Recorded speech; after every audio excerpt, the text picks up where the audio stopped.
मानव हृदय का औसत परकुंचन दाब है लगभग, यानी कितना है, 120 mmHg, 150 mmHg, 90 mmHg, या इनमें से कोई नहीं।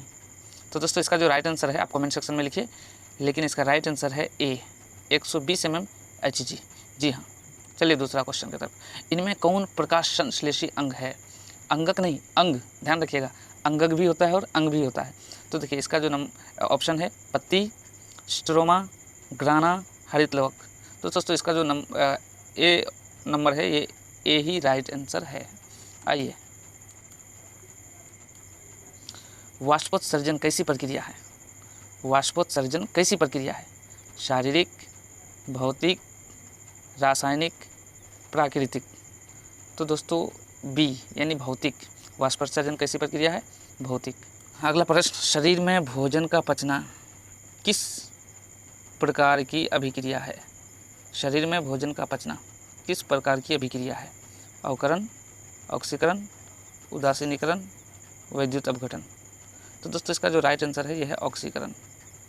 ऑक्सीकरण इज द राइट आंसर। अगला नंबर है, स्वपोषी पोषण के लिए आवश्यक है। स्वपोषी पोषण के लिए आवश्यक है क्या क्या? क्लोरोफिल, कार्बन डाइऑक्साइड तथा जल, सूर्य का प्रकाश, उपरोक्त सभी। तो दोस्तों इसका उपरोक्त सभी, स्वपोषी पोषण के लिए ये सब कुछ चाहिए।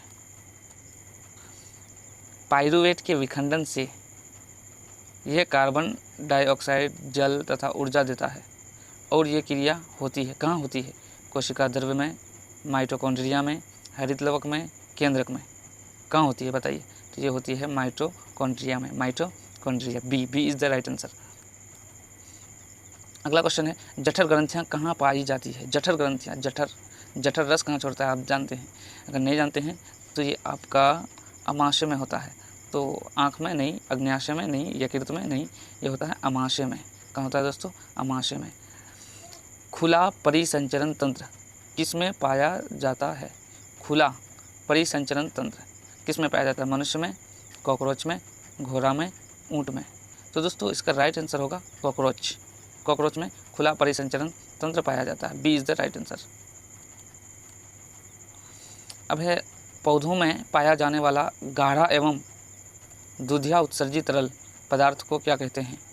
पौधों में पाया जाने वाला गाढ़ा एवं दूधिया उत्सर्जित तरल पदार्थ को क्या कहते हैं?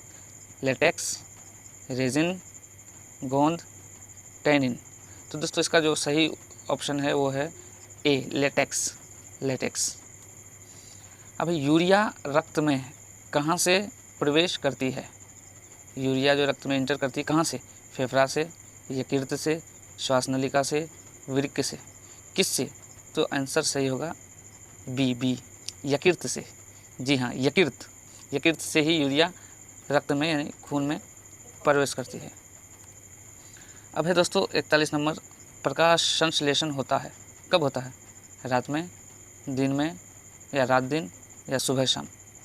बताइए कब होता है? बिल्कुल इजी क्वेश्चन है, ये दिन में होता है, क्योंकि दिन में ही प्रकाश, सूर्य का प्रकाश मौजूद रहता है, इसलिए option B is the right answer. पादप में फ्लोएम संवाहक होता है। पादप में फ्लोएम संवाहक होता है। किसका संवाहक होता है? यानी किसको वो अपने साथ लेकर जाता है, किसका वहन करता है, किसको ढोके ले जाता है? भोजन, कार्बन डाइऑक्साइड, जल, एमिनो अम्ल। तो दोस्तों इसका जो राइट आंसर होगा वो होगा भोजन, फ्लोएम। जाइलम तक जल को ले जाता है और फ्लोएम तक भोजन को। तो ऐसे याद रखिएगा, एफ से फ्लोएम और एफ से फूड।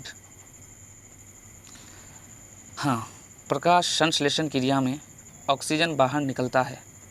प्रकाश संश्लेषण क्रिया में ऑक्सीजन बाहर निकलता है, आपको पता है ऑक्सीजन निकलता है, लेकिन किससे? जल से, कार्बन डाइऑक्साइड से, ग्लूकोज से, डिक्टियोजोम से। तो आपको पता है जल जब टूटता है तो जल से ही ऑक्सीजन बाहर निकलता है। रक्त में हल्के पीले रंग के चिपचिपे द्रव होते हैं, उसको क्या कहते हैं? रक्त में हल्के पीले रंग के चिपचिपे द्रव होते हैं, उसको क्या कहते हैं? प्लाज्मा, सीरम, लिम्फ, लसिका। क्या कहते हैं बताइए दोस्तों?